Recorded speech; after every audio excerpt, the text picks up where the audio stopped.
right here live at Rolling Out. And I am Dee Collins, doing Miss D.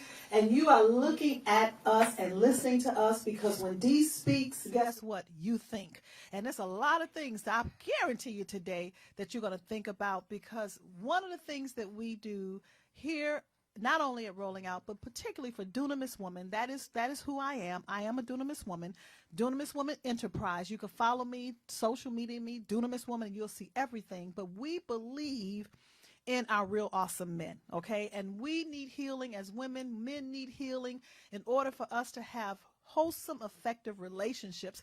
So you all of us have been through some stuff. All of us got our story. All of us and it's time to tell it. But I got a real awesome man here that has been through some stuff, you all, but he has overcome. He is more than a conqueror. And that is Charles David, Mr. Moody. How are you? I'm doing great, and I'm really excited to be here today. I'm so happy for you because, first of all, we had a great time even before the show. And I've come to learn that you from my city, the Chi. We grew up around the corner from yeah, each we other. did. But I was a lot older. Oh, most definitely. Yes. You was one of them ones that, taught me some stuff. That's right. You know, I had to model y'all. That's right. That's why I know what I know right now. But that's why you the bomb. You know what? I got two older brothers that are of your age. And so I know because I glean from not only them, but a host of their friends. So people always say, well, why are you so, this and real and raw and down to earth? Because I had some great men. Yeah, there were good times then. And that was also during the civil rights era. So we saw a lot of things and a lot of changes going on at that time. And, Chicago was one of those places I always tell folks is probably one of the most segregated cities I ever lived in. But you know what? If you can get your grind on in the Chi, you can go anywhere. Yes, you can. Oh, if you could live in the Chi and make it, you can go anywhere. Well, Mr. Moody, we are here because I know you got a story. Yes. I know you got a story. First of all, you're a husband of 36 years. Yes, it'll be 36 years next Tuesday. Awesome. Congratulations. Thank you. And about 5 kids, 6, 7? No, 2 kids. In fact, I've been married so long now, when we go to a restaurant, I don't even get a menu. The waiter says, do you want one? I go, no, my wife's going to tell me what I'm going to eat. So you really kind of like real groom very well. Oh, It's going to be a great show then. Yeah, I'm trained. You trained? Oh, I'm going to have fun with you. Yeah, I'm very trained. I'm going to have fun with you. But regardless of that, you are still a man. Yes, I am. And a lot of people lose themselves as husband, father, business owner. You're very successful as a business owner as well. But I want to get into the heart of a man because you got a story. And we were talking about the first segment. I want to get into you being a survivor of sexual abuse. Yeah. Okay. Well, now, before you start going, because I know Right. you've told this story many times. Right. But my first question to you is, you willing to talk about it as a black man? Well, it took me 50 years about 46 years to get comfortable to talk publicly. I told my wife in 1992 at 36 that I had been sexually abused. And actually, I had planned on dying with my secret. And actually what had happened, my wife found out someone close to her had been sexually abused, and she told me about it. And all of a sudden, I just blurted it out. It happened to me. And my body and mind kept telling me, don't, we got you covered. We've been covering you for 26 years. Yeah. I mean, but my whole life changed in a very dramatic and traumatic way once I said it. I started having panic attacks, and I had a complete breakdown, but my business was only 4 years old, so I couldn't tell anyone. So I had to try and deal with it. We went and had every kind of test because I knew I must have a brain tumor or something, because all of a sudden, and if you want, I'll kind of tell the story. Yeah. And I want you to tell the story, but I want to, and please, I know you ain't going to lose your thought on it because it's your story. I know you're not. But before we just start telling the story, because see, for me, not only just as the host of this show, this is just what I do as one aspect of occupation, but my real crust of who I am is from a spiritual life and leadership and relationship coach. So for almost 30 years, I've been hearing so many people's pains, particularly women. Right. But one of the things is that you all as men don't talk like we talk, and it takes a lot for us to dig out those stories. And most of the women who have come to me, they have been molested or raped or had some sexual abuse. But the secrecy of us as a people, particularly men, why you said that, you know what, you said I was going to die with that. What frame of mind is Well, that? you got to think Is that about in? it, and this is the important part. And one of the reasons I started speaking up about this, because I didn't want people to continue to suffer in silence and feel all alone. Because when you're a survivor of childhood sexual abuse, the predator has threatened you, has put you in a position of fear. Then you become ashamed and embarrassed. And as a heterosexual male, I didn't want to ever admit that another male had sex, with me, and as a child, and had, an older person had taken advantage of me. And I had just planned on dying with that secret, but it was impacting my life when I look back. Yeah. And you're so embarrassed and ashamed when you've been sexually abused, period. And society for so long didn't believe the survivor to begin with. Yeah. And here's the other important fact. 90% of predators is someone in the family or family member. So most of the time, a child survivor is told don't say nothing because it can mess up the family dynamics or relationships. Yeah. So that survivor is forced to be quiet. And we were trained as a black race to what goes on in this house stays in this house. Whether it's through a sexual abuse or anything that's negative, we are not permitted to talk about it. Well, also, you got to think about it. I'm 62 years old. This happened to me. You ain't 62. Yeah, but I'm a cool 62. I always tell people I'm an age, but I'm never going to become old. How does your wife live with you? Happily. Go ahead. But, you got to think about it. This was like 1965 this happened to me. And in 1965, the thought of even saying that in my neighborhood of Chicago or anywhere, I would have been, it would have just been horrendous. And also it's so hard, and unfortunately when I finally decided to talk about it, the statute of limitations are passed. But also it is tough to even think about going to court. And that's why I just commend and respect those who do say something and take advantage. That's probably the greatest guilt I have in my life is that I let this person hurt other people by not speaking up. And that's why I speak up today. That's my way of giving back, because that has always haunted me. But there's nothing I can do about it. And I had to learn to forgive because I wanted to get even. And I realized then I would ruin my life again, if I wasn't careful. And I just had to have trust in my faith.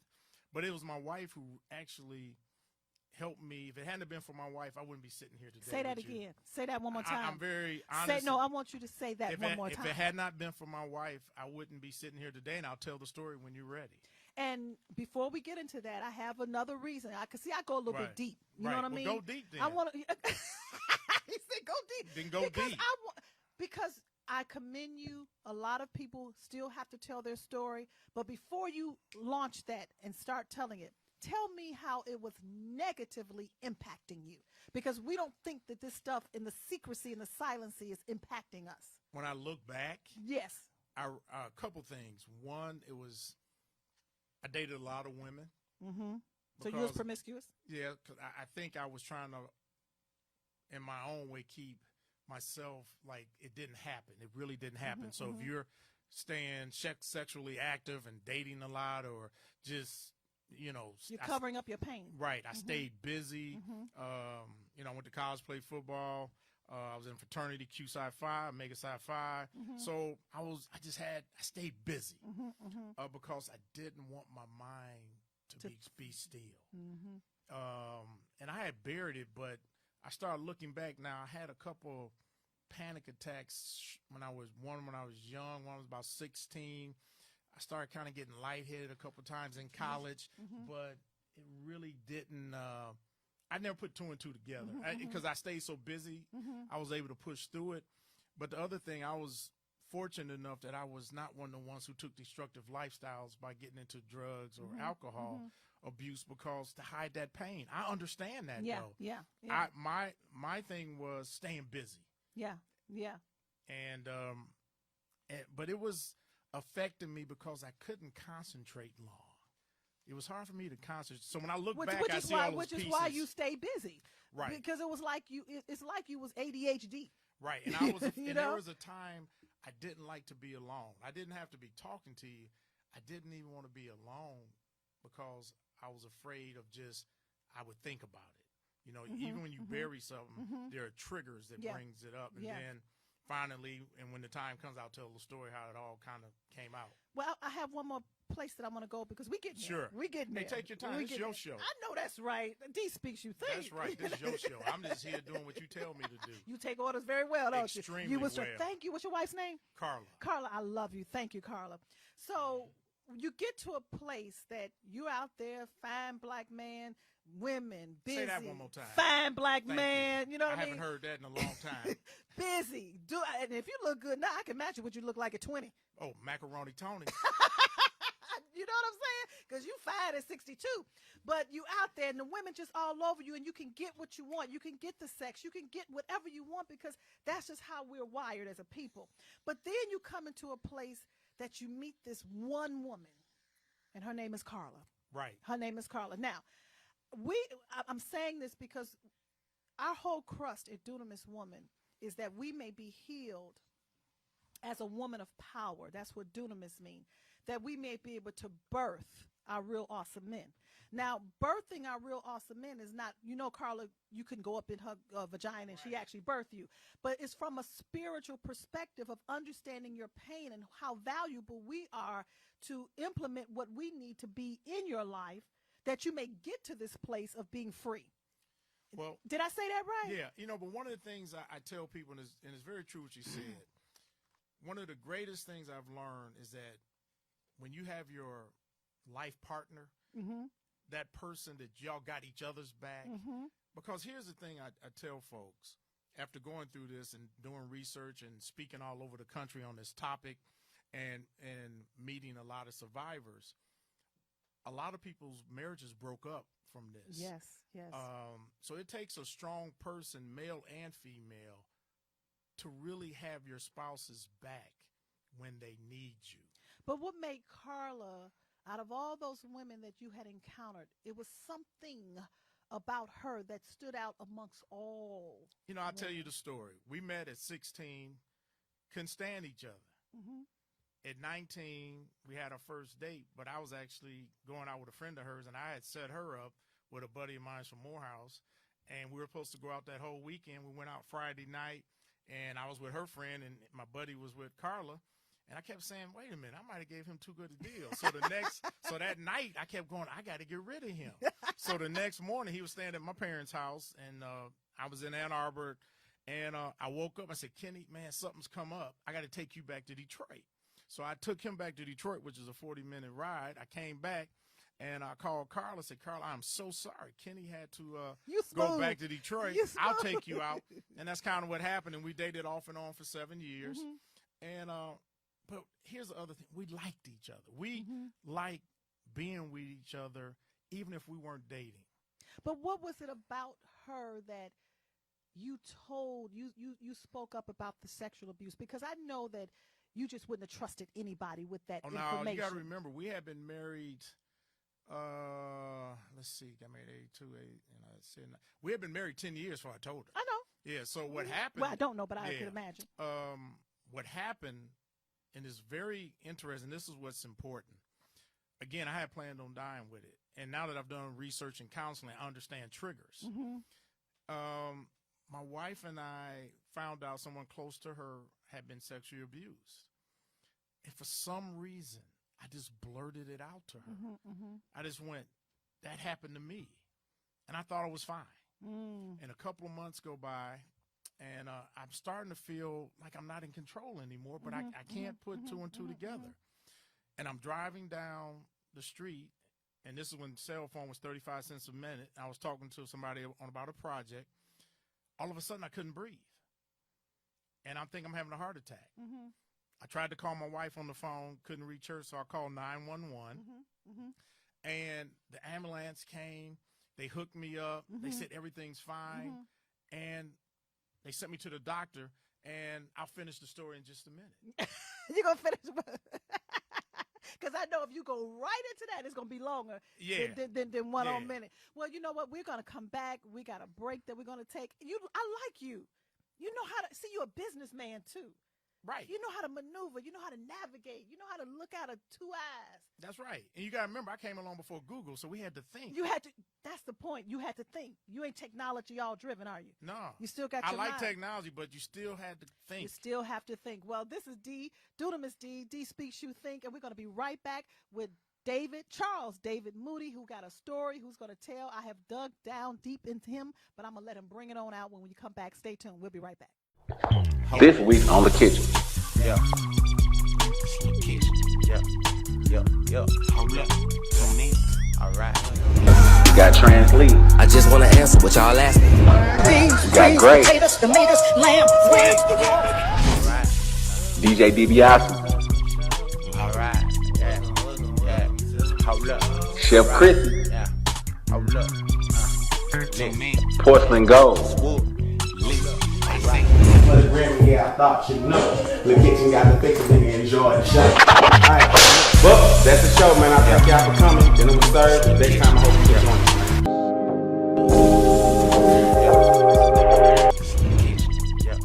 God blessing me often. I'm still up in the apartment. I know they keeping my deposit. I got burn holes in the carpet. All I know is old. All I know is bold. All I know is stoves. Flip this out the door.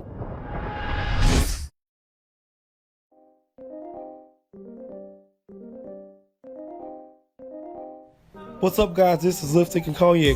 Starting on Tuesday, you guys will be on rollingout.com and on our Facebook page, giving you all the tea you need for relationships. Here to help you out, man. Make sure y'all tune in from 4 p.m. to 5 p.m. Eastern Standard Time. Want to watch your favorite talk show, Lipstick and Cognac. Here with that dynamic duo. You don't want to miss Lipstick, Shadio Comics, and just Cognac Till Like It Is personality, man. It's going to be a great time. Make sure y'all tune in. Tune in on rollingout.com. This ROLLINGOUT.com. And also on Facebook, Rolling Out Facebook, man. It's going to be a great time. Y'all don't want to miss this. Great laugh, great talks, realness, truth. Man, we ain't really some expert. We know what we talking about. So make sure y'all tune in. rollingout.com, man. Lipstick and Cognac. Well, welcome back. This is Dunamis D Collins. D Speaks You Think.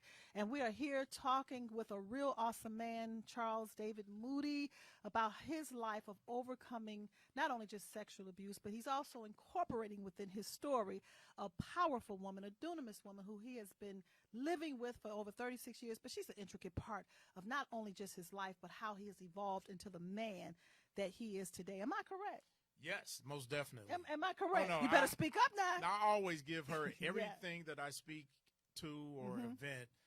I always give my wife the credit that she deserves because it's so often when a person is successful, we often think the other spouse is just on for the ride. Yeah. And because we all have a story and we all go through things in life where we need each other. And I just always want to give her props for what she did because she's a quiet kind of person. And one of the reasons I'm happy and I kind of act the way I do is because so often people who go through traumas like this, they don't think happiness can exist anymore. And I want people to know my story, yes, it's not good what happened to me and what I went through. But I still have an incredible life. I still have a great family. I still laugh. I still have joy. And my whole focus is to remind people, regardless of what we've been through, we can still do incredible things and have a good life.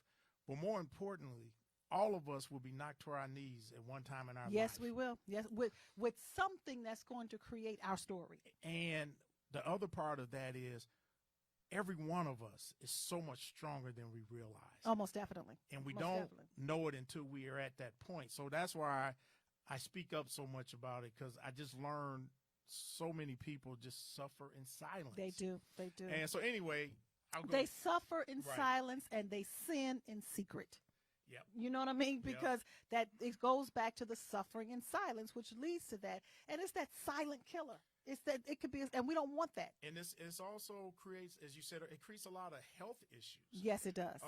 If you don't deal with it. So one of the things, as I was telling you earlier, so anyway, I had my first panic attack. So I go to the doctor. He goes, look, your business is 4 years old, so you're just busy with a young family, a business. You know, I had just won the Atlanta Chamber of Commerce Small Business Person of the Year. I had just come from the White House, getting an award for minority business. So, you know, I'm thinking before I said this, no, I'm like, man, my life rolling. Yeah. And this is when I also learned how quick your life can change on a dime.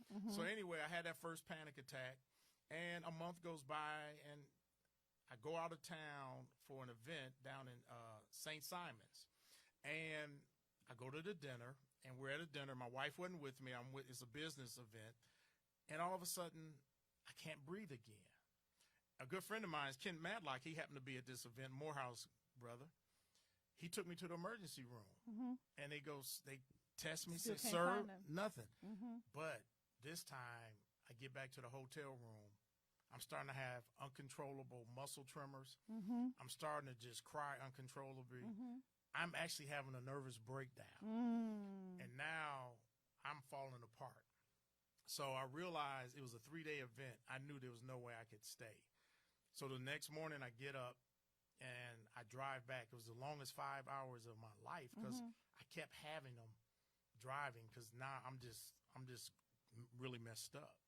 So I'm calling my wife, and this again when the cell phone was 35 cents a minute. So I'm calling her every 20, 30 minutes to try and just talk to her to kind of help me get there. And she's nervous because we don't know what's going on. And at the same time, her mother's dying of a brain tumor in Michigan. So, you know, things are really crazy. And there's no way at that time did I think my childhood sexual abuse is causing all this. You're not, no correlation. There's just no way this could be right, happening. no correlation, yeah. So we go and get every test possible to Yeah. I mean, they said, sir, we can't find anything. Yeah. And just so happened, after church one Sunday, I was talking to a person who's a psychiatrist. And I was kind of telling her what was happening. She said, you're having panic attacks. And then start getting a little bit more counseling and realized it was from the sexual abuse. And I didn't realize how that happened how many years 26 ago? years. So when you see how stuff could just fester in your soul. And but again, you got to remember, this is 1992, so nobody's talking about it. Yeah. So I couldn't tell anyone in business or anything what was going on because I was afraid they would stop doing business with me or look at me strange, like something's wrong with him, he's crazy and blah, blah, blah. So I suffered in silence. You know, I heard of other people who might have been sexually abused, but nobody talked about the journey of what it's like to live with anxiety, panic attacks. I had post-traumatic stress syndrome from it. So once I got counseling, learned the triggers, and started doing research, I was able to start healing, but it still took me 20 years after that before I spoke publicly. So healing within the core of your soul is not an overnight process. Oh, no. You have to really, I know from a woman's perspective, but from a man's perspective, because see, most men don't think that you all have to go through these things. You suppress it, you're good. You know what I mean? But it can affect every area of your life. Oh, it does. I mean, I've had so many men just tell me thank you. And those who have been sexually abused, who have buried it for 40 and 50 years, to those who are just dealing with anxiety and stuff from other stuff, who almost like just needed permission. It was okay to go get counseling because so often we feel that if you go see a psychologist or psychiatrist, what's wrong with you? You're crazy. You're weak. And that is so far from the truth. Well, in our community, you know, in our race, we haven't been educated on that. You know, from my take on it and what I've seen in my experience is that, and because I am a clinical therapist, but then also too, you know, I'm a believer. You know what I mean? So, you know, either over here, you know, other races go to clinical therapy, but we go to church. That's something else that I talk about to folks also. I'm not a therapist. I'm just a survivor who tells a story. So I always tell folks when they talk to me, I go, look, you still need to go to a professional who has been trained in whatever you're dealing with, especially if it's childhood sexual abuse. So I do a lot of work with Darkness to Light, d2l.org, and I'm in their new training film to help with prevention and healing. Yeah.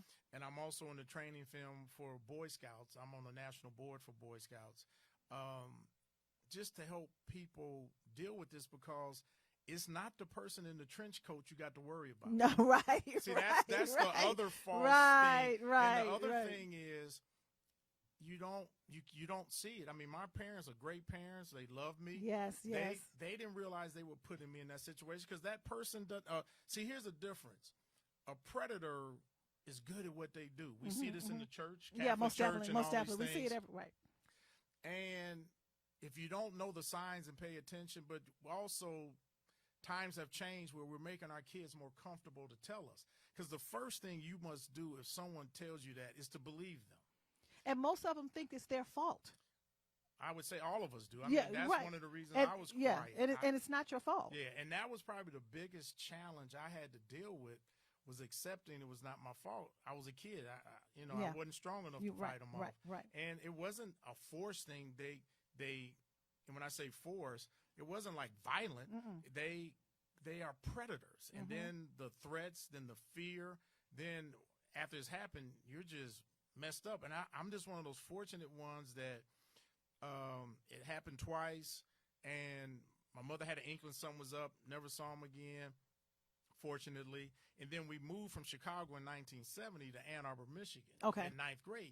So me getting out the environment, it freed me. Yeah. Unfortunately, too many survivors They have to still live in that environment. And unfortunately, they still got to see the person. And they still got to see the person. Because usually it's a family member, someone's close. So it can get really ugly. It can get crazy. Yeah, and the survivor is just so hurt, because a lot of times people don't want to address it.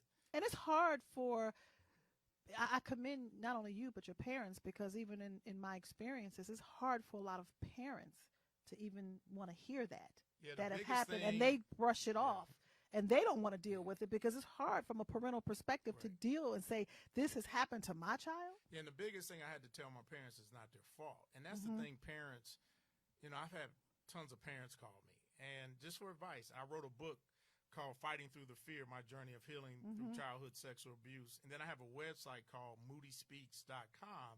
And it's been read in 120 countries. And it's just a place of positive stories of survivors of childhood sexual abuse.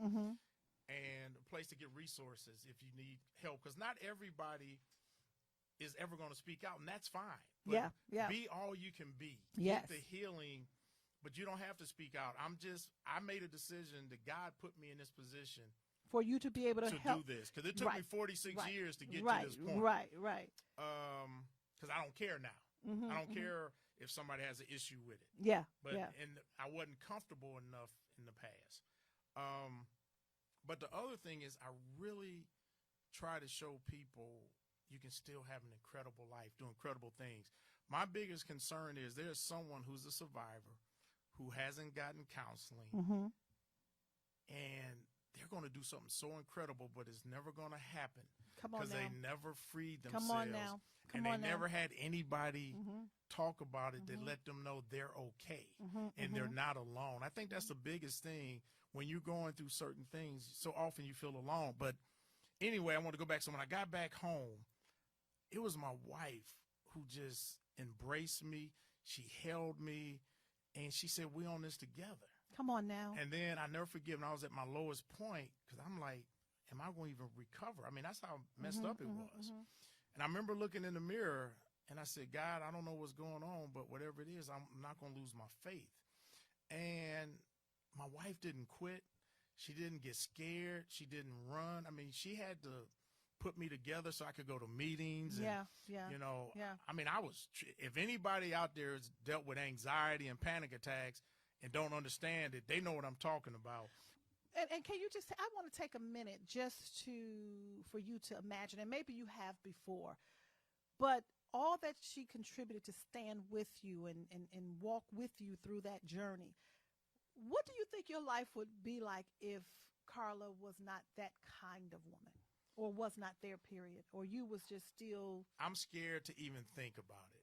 I really, that's for anybody who ever has been broken emotionally, they know what I'm talking about. When you have, and you don't know what's happening. Yeah.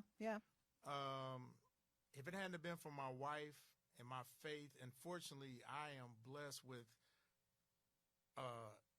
energy to not stop, not to quit, not to give up. Yeah. So when you put all three of those together, I was able to get through it, but not everybody has that. Yes. If you don't have, when you're broken, and if you don't have somebody supporting you, whether it's a spouse, boyfriend, girlfriend, parent, really good friend, if you're alone, it is so hard. It's hard. So it's hard. Having that key person in your life who doesn't judge you, and and there came times when she had to kick me in my butt. Like, get up, let's go. Because I got to a point, I didn't even want to move. But God also blessed me that my business didn't suffer. Nobody knew. Now, they had rumors I had a heart attack and all kind of stuff, but I was afraid to say what was really going on. So can you agree with the words that I'm going to use, and I hope that you understand it, that during those times, like you said, nobody really, your business kept on going, nobody really knew. Nobody you know what I'm saying? knew. Because what my thinking is, because of how you all stood together and she doing what she did as your woman and your wife, she covered that part of you. Yes. She covered She you. made it easy for me to do that because it was her strength. But I think probably the hardest part in this time, this happened in March of 92. Her mother was dying of a brain tumor. Her mother died June of 92. And when we went to the funeral, I was useless. I couldn't help her. And that probably hurt me more than anything because I was still broken. You were still broken. Because we still hadn't put two and two together. I was still having the muscle tremors. I was still just having panic attacks out the blue. So I was still broken. So at this point, when you was going through this, you never had really assessed that it was because of the sexual abuse at this point, had you? Still hadn't put two together. We probably went 4 to 6 months before we even put two and two together. So you hadn't even entered into therapy as of yet. I was going to counseling, but we thought it was distress related kind of. Okay. But if you don't know what the true issue is, you can't get to the root of the problem. And so look, I mean, because this is what when we talk about a dunamis woman, and that is a woman who is miraculously endowed with we all are, but knowing from her heart how to stand with the man that has been given to her, because that's what you say, for better, for worse, right? Yeah, and the other thing I think is important that I share too, my wife's a registered nurse, but she's a hospice nurse. So she took care of those who were in transition of passing away. So she has that unique trait. But with all that, she exudes that through her womanhood. Right. You understand what I'm saying? Oh no, I'm telling you, her strength. That's what I'm saying. And I tell people this all the time, and I tell this to my kids dating, and I tell this to anybody when they're dating. I said, talk to me. I'm dating. I said, you need this. I said, before you make that decision, you need to kind of see how that person handles adversity. And their own adversity, just your. I mean, adversities of life. Yeah, because see, so often when we're dating, we, as my wife said, we're interviewing. So we always just show our best. We don't want to show any of our flaws or what our issues are, because you need to make sure that person can handle what your issue is that you're dealing with. And this is why I'm illuminating this part of your story, because I really love you and commend you for acknowledging how intricate the wife and the woman that was given to you play a role in your healing. In fact, I look back, she'd have been the only one that I dated who probably, maybe one or two, who could have handled what I'm saying. Yeah. That's what I'm, you see what I'm saying? It was scary to have somebody completely break down emotionally and having muscle tremors and panic attacks and don't know, and there's no medical explanation. I'm saying. I know you. So you recognize it when you said, man, I may have given my guy a good deal. You had to reverse that. You know what was interesting? When I look back, I kind of laughed. There was some kind of energy that day. And I always tell people, pay attention to your gut. Yeah. Pay attention to certain things, but it was, and I know it might sound mystical or something, but there was something that just happened that made me say, man, you need to change this. You need to switch gears because you done we're gave away in your a car. good thing. We're in a car together, Yeah. and I'm with my friend, her girlfriend, and my buddy. They're in the backseat laughing and talking. I keep looking in the rearview mirror. I'm like, no, man, I'm messing up here. So, you got to pay attention to those things. But that's that spiritual inclination. That's that gut. That's that intuitiveness or whatever you want to call it, because you didn't even know it with your head, but you knew something had to be shifted for where you were down the line. And even though we dated other people off and on in those 7 years, we always came back to each other. So it wasn't like 7 years of just us dating. We went back and forth. So it was interesting. I want you to talk about when we come back, and we're going to take a break because I want to get more deep into his story, Mr. Moody, but I also want to talk about the adversities, how we have to see relationships, not just initially for the good of what you can give me, what you can do for me, but who are you that can handle my adversities? Well, we're going to be right back. Life and Relationships. D Speaks, You Think. We'll be right back. Hey everyone, it is your favorite politician, Representative Erica Thomas, and I'm excited to tell you about the Erica Thomas Show, where we break down news and politics in layman terms where everybody can understand it. We start off the show with hip hop and politics, where we might interview your favorite celebrity and we break down hip hop and let you know that it's the same thing as politics, baby. And also coming up after that, we have Kids and Politics, where we bring on your favorite kid stars and they tell us all about how they feel about politics. And then right after that is the hit list, where we tell you about the fails of the week. Who failed this week in the news and who do we need to know about? It's all happening at 6 o'clock every single Tuesday. I said 6 o'clock every single Tuesday. So you better tune in. You better tune in. You better not miss it. I mean, you better not miss it. The Erica Thomas Show is on live.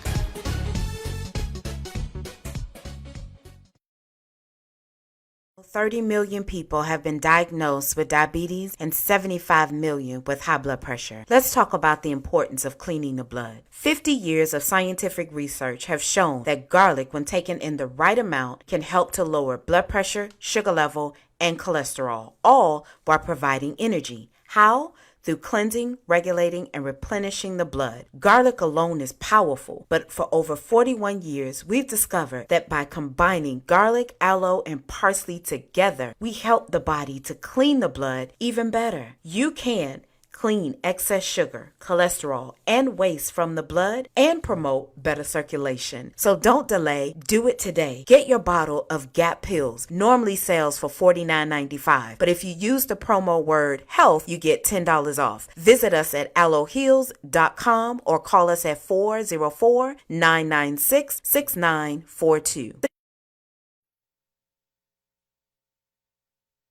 Well, welcome back to D Speaks You Think. We are right here on Rolling Out Live, and we're having some awesome dialogue, getting into the heart, the message, the story of a real awesome man, Charles David Moody, and illuminating, OMG, he is illuminating his beautiful wife, Carla, as a dunamis woman. Now, you all, I don't know if he really know what dunamis mean. But I really don't. I know you don't. I was a C student.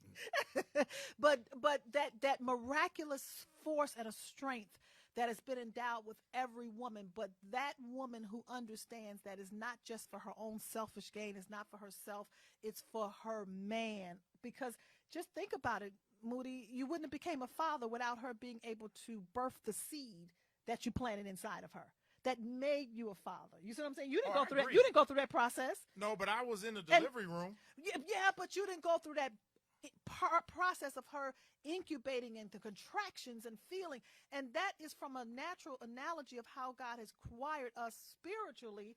But we look at from a relationship standpoint now, we don't want to go through the pain of having you all.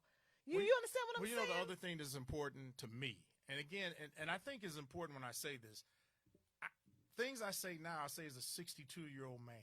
I know you're speaking from that. So I'm speaking from experiences. I'm yes, speaking through yes. so many different challenges and yes, growth. I mean, yes. the way Carla and I were when we first got married and where we are today is like night and day. I mean, we're the same people, but we're so much closer and just it's a different deal because now it's about the last part of life. You know, we're into that time. But the important thing I always tell people, though, you still have to be with the right person for all this to work. And what I mean by that, not everybody we're with is the right person for us. And we got to be smart enough to see, okay, this isn't working. I mean, because life's too short to be miserable. And you were talking about when we were on break. We have great conversations when we're on break. We sure do, y'all. Yeah, we have some great conversations. Because I was even saying to you, first of all, you're 62 years old. So many things in the relationship, dating, or who is for me and who is not. We look at it from totally different perspectives. I don't, you know what I'm saying? Which is probably why I'm by myself, you know what I mean? But if you just, God forbid, if you were single again and Carla was to have left this earth and she's going to live a long, long time, I decree that. But if you were ever put in that position, a woman will be looking at you for your business. They'll be looking at you for what you got. Oh, he a businessman. They ain't thinking about nothing about what is on the inside of you. Well, you know, you know how women, y'all always do this. You know, you always say, my wife teases me. She says, something happens to me, I know who you be with so-and-so, so-and-so. And I told her, I said, baby, something happened to you. My next wife ain't even born yet. I've been married so long, ain't nobody going to train me again. I know. Because I will be forever on my own. Oh, because you have endured the processes of life, and things have changed. But also on a serious note, when you've been through certain things together that long, there's no one who can prevent it. It would be really challenging for me to even put another person in that spot because the bar would be set so high that I just at this stage of my life. And there should not be. But my point of saying that is that the vision of the purpose of relationships of what you have experienced have been skewed. Oh, no doubt. Know, and so they don't look at you for how I can still be an asset to you. They will look at you predominantly for what you can give them. And I love how you were saying, you know, even in your healing process of how you all have endured, that she was there not only to just say, what can you give me, but she also was footing the bill of what you did not accept. How did that story part go? I'll tell you, there's one of the things that really helped me as I was making my decision about am I going to commit to Carla, is that when we were dating, you know, off and on, and I was working, I was an architect for Bechtel, and Carla, you know, came from a family where she had to pay her own way through college. She had been working since 16. She didn't make a lot of money. She had a job, and she was 1981. She was making $12,000 a year and putting herself through school. But whenever we would go out, she'd always offer to pay her portion. And that always stuck with me because I went, you know, here's a sister. She doesn't make much. She needs every penny to live. But when we go out, she never looked at me as it was my job as the man to carry the load. And that also went into our marriage. She's always managed the money because Carla's the one who will stay up all night looking at a check register till she finds the missing penny. So, and she does, and she's not materialistic even to this day. I mean, Carla and I both buy our clothes when the season's going out. So we always the season out. Now, I might be wearing linen in the wintertime, but I only pay 25% of the cost. This is the time to get your winter clothes on sale. Well, I already got winter clothes from probably 10 years ago. Yeah, right. Go ahead. But it made it easy for me building a business and struggling because I didn't have a financial requirement to make her happy. Yeah, come on. And so when you have a person that is with you and money's not important, it makes it easier to try and build something. But also when we were struggling to make ends meet, we didn't even know how we were going to pay the house note when I started the business. We learned real early how to do stuff cheap or free with young kids. We'd go to Piedmont Park all the time. It was $45 for a family pass to the zoo. It was, at that time, we had the Sidetrack Museum. It was $40 for a pass, and then it was like maybe $80 for a family pass to Six Flags. So we would save our little money and buy those passes. Every Saturday and Sunday, we were in one of those places. Like today, I doubt if my kids would go to a zoo or get their face painted because they went so much. But we learned very early that it doesn't take a lot to be happy. But also when you've been broken like I was, and what we went through is from being a survivor of childhood sexual abuse, you really get comfortable with nature, smiling, happiness, each other. And sometimes we can use material things to hide our pain. Makes us feel better. We can get at that. So I was very fortunate, very blessed. And that's why I really always speak so highly of my wife, because she never demanded a financial type life for her to be happy with me. Yeah. You know, she's like, we were broke when we got married. So, you know. Right. And that's, where's she from? She's Ann Arbor, Michigan. My wife is very interesting. My wife is black. Her mother, black Canadian, and her her grandmother on her dad's side is full Ottawa tribe out of Michigan. So my wife is black Canadian and Native American.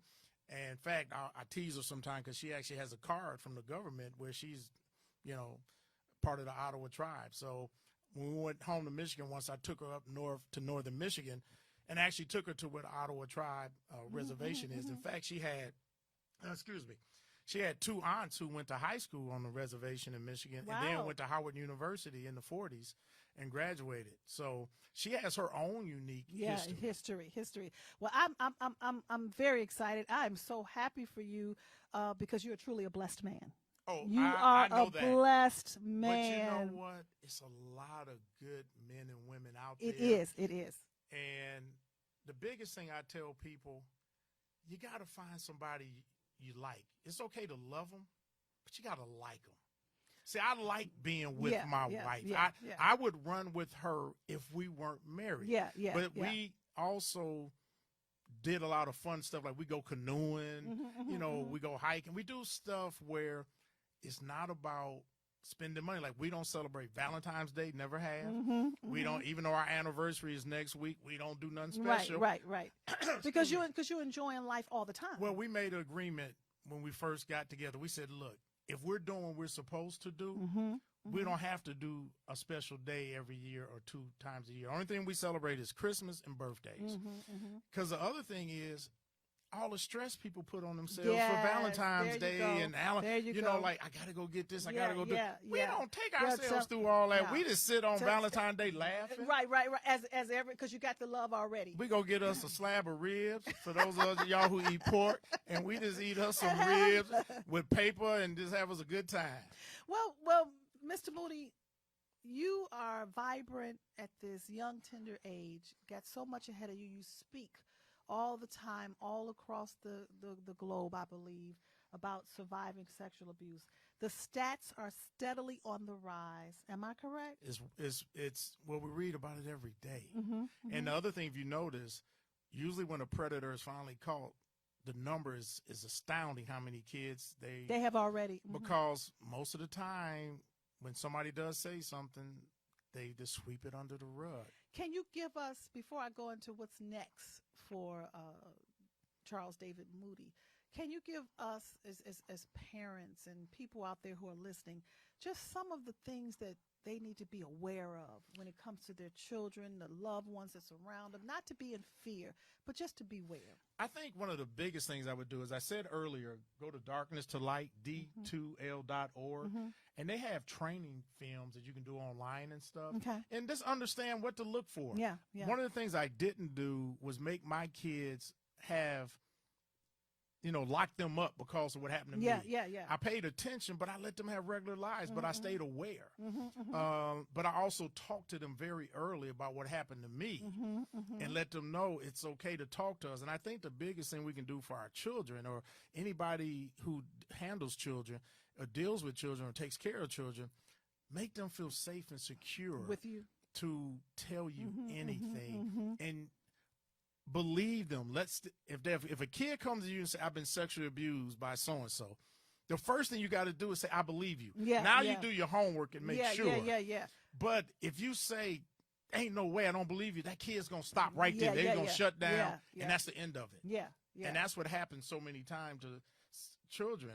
And that's the other thing. We think children are resilient, but we forget we become adults. And then that's when all that baggage of what we've been forced to hide or hold or not deal with comes. And now we got adult issues on top of that, and in other relationships, yeah, and it just gets all crazy. In fact, one of the people I actually ended up helping from anxiety and just being broken was David Banner. I met David Banner through a friend who said, Dave, it was a white female. She said, I think I've gone as far as I can and just giving him advice. She said, I'd like for you to meet him. And we met, this is about 12, 13 years ago. And what I admired about him, that he really paid attention and took notes. And he had been just emotionally drained and beaten. Yeah.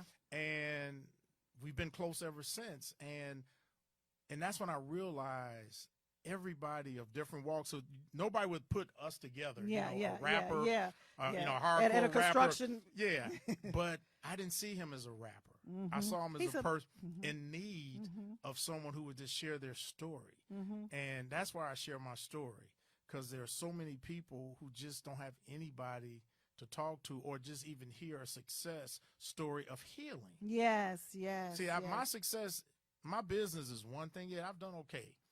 But my real... This your passion. But what I'm really excited about and what makes me feel good is knowing I'm helping people who going to exceed me. Do you consider this as your purpose? This is what I call it now. Construction is my passion. Helping others heal is my calling. There you go. Because I wasn't, again, you got to think about it. In 1992, before I said it, I had planned on dying with it. Here I am in 2018. I done wrote a book about it, got a website, and I speak publicly about it because it's more important to me knowing I'm helping somebody else break through something. You just stumbled into your calling. Right. Never did it intentionally, just stumbled into it about open up your mouth that one day. What happened also, the first time I spoke publicly, it was for the Georgia Center for Child Advocacy. They help children and families of sexual abuse here in Atlanta. Excuse me. And I was their keynote speaker for a big fundraiser. Now, I speak all the time, but I had never spoke on this topic. So I figured it's going to be a piece of cake. I got 2 minutes in, and I cried for the next 20 minutes. I had never spoke publicly. I cried so much during my speech, but it was like a cleansing cry. To publicly finally just do it. That's when your freedom really came. And after that, I speak about it so much on different things. There are no tears and all that, but that first time, I mean, I cried for 20 minutes. Because we go through our healing processes, but then there's a time that you got to free yourself. Because, see, I had never said it out loud. See, that's the other freeing thing yourself. That a lot of survivors do. How did you feel afterwards? I was drained. I felt good, but I was you still drained. Right. But sometimes you don't want to believe it. But one of the greatest things I did, last year I took a rafting trip down the Grand Canyon. Okay. And that was one of the greatest trips I took because I slept for 7 nights without a tent. I just slept with a cot next to the Colorado River. And there was no internet, no telephone. By yourself? It was 16 of us. Okay. Some slept in tents, and about 5 of us slept without tents for 7 nights. But there was no cell phone, no internet. And what I realized by day 3, I didn't hear nothing negative. There was no negative noise. By day 7, I didn't want to reconnect. The stars were so bright. The moon was so bright. The river was beautiful. And I hiked out the last day, 7.5 miles, 4,200 feet straight up. Wow. I trained for 5 months. But as I was going up, I didn't want to reconnect because I realized every day we hear way too much negative noise. Yes. Say that all again. All day long we hear negative noise. And for 7 days and nights, I didn't hear one negative thing because the 16 of us never said anything negative. All we talked about was the beauty of the Grand Canyon, the rapids, the hiking we did, and the quietness. And out of all the processes that you had gone through, even for your healing, how did that even contribute even the more? That's when to me, last year is when I became extremely free because before that, I would have been afraid to be alone without my phone or anything for 7 days. I would have been afraid. Suppose I have a panic attack. I didn't care because I fought through the fear. That's why I call my book Fighting Through the Fear, because with anxiety, we get imaginary fears. But those 7 days and 7 nights of no internet, no TV, no telephone, no contact with the outside world. There was not one negative How many thing. black folks were there? 2 of us. I know it. But you know what? We was cool. I know you cool, but I'm just saying because we ain't doing that But too you know much. what? We can't even come down. It was the most beautiful, because I'm an outdoors person, so I love the outdoors. But that was the trip I had wanted to do since I was a Boy Scout in the 60s. And to finally get a chance to do it at 61 and go down that river and hope I didn't fall in, because, you know, those rapids get pretty rough. Yeah. But the fact that also I hiked out and just what I learned from it since that trip, my phone has not been on vibrate or ring since that trip in over a year. I have not turned my phone on ring or vibrate since then. Even though I still use it, I don't feel that vibration constantly. Yeah. And that's kind of what I took away. But I also now try and spend some time where I don't have any connection to anything. So I go on nature hikes and I just disconnect to truly free myself. And I always challenge people, see if you can turn off your phone, TV, and everything for just 1 hour a week and just be with yourself. Right. And just smell the air, the fresh air, just start learning to disconnect, because when I came along, we didn't have all these things. No, we didn't. And it's so much that is clouding us that we can't even really tap into ourselves to even begin our healing process, whatever your story is and your life experience. And that's why I speak up, because I want everyone who's struggling through something to know you're going to be okay. You really are going to be okay. Yep, it's tough. It can be hard. But God and your faith, your friends, your loved ones, and your own strength, you're going to see it through and have an incredible life. And you got to do the work. You got to do the work. You got to put the work in. Well, we're going to be right back. Our final segment. This is D. Collins, D Speaks You Think, with Charles David Moody. What's the name of your business? CD Moody Construction Company. Moody Construction. We'll be right back. Stay tuned. D. Collins, your spiritual leader and life and relationship coach. And I'm so excited because I have an awesome show that's just for you right here on Rolling Out Live. Yes, that's it, Rolling Out Live, every Tuesday from 11:30 a.m. to 12:30 p.m. You were going to get insight, because when D speaks, you think. We're going to have real talk about life and relationships, because we got real problems. We got some real issues. But guess what? When D speaks, you think you're going to come up with the real solution about your life and relationships. So I want you to join me. Don't forget, every Tuesday from 11:30 a.m. to 12:30 p.m. on Rolling Out Live. And I have a special segment just for you. It's called Dear D. That means you can ask your questions. You can get insight about your life with specificity. So I want you to join me, because it's going to be live. And follow me on Facebook at Dunamis D. And you can also hit me up follow me on Instagram at D Speaks You Think. See you soon. 30 million people have been diagnosed with diabetes and 75 million with high blood pressure. Let's talk about the importance of cleaning the blood. 50 years of scientific research have shown that garlic, when taken in the right amount, can help to lower blood pressure, sugar level, and cholesterol, all while providing energy. How? Through cleansing, regulating, and replenishing the blood. Garlic alone is powerful, but for over 41 years, we've discovered that by combining garlic, aloe, and parsley together, we help the body to clean the blood even better. You can clean excess sugar, cholesterol, and waste from the blood and promote better circulation. So don't delay. Do it today. Get your bottle of GAP pills. Normally sells for $49.95. But if you use the promo word HEALTH, you get $10 off. Visit us at aloeheals.com or call us at 404-996-6942. Well, welcome back. Welcome back. D Speaks You Think, and it's real talk about life and relationships. And there's nothing that we could ever experience in our life without it having impacted some other person who is near and dear to your heart. And that's why we have Mr. Moody here, and he's been talking about his life as a survivor, as a sexual abuse, his wonderful woman and wife who helped him through that, your life as a father. We didn't tap into that, but you're also a businessman. How was it being a businessman? Real quick, give me 60-second on that. I run an adult daycare center. That's what a business is. But also, I am so blessed. I have 2 great kids. Both the kids are in the business. I've been in the business for 30 years. I got some of the best staff and team, and I'm just really happy and thankful. But, you know, I just hope today there's one person who's suffering with anxiety or panic attacks or PTSD who didn't think they could make it, realize today they're going to be all right and have an incredible life. And I thank you for having me. I thank you for being here. Tell them how they can follow you on social media. Yes, they can follow me on Instagram at cmoody1003, and same on Twitter and on Facebook at cdavidmoody, and also at moodyspeaks.com.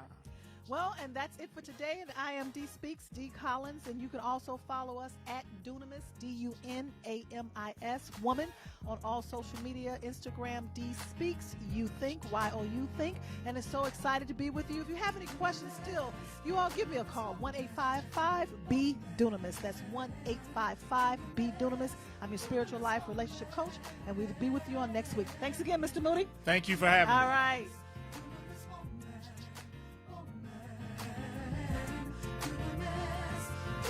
Woman.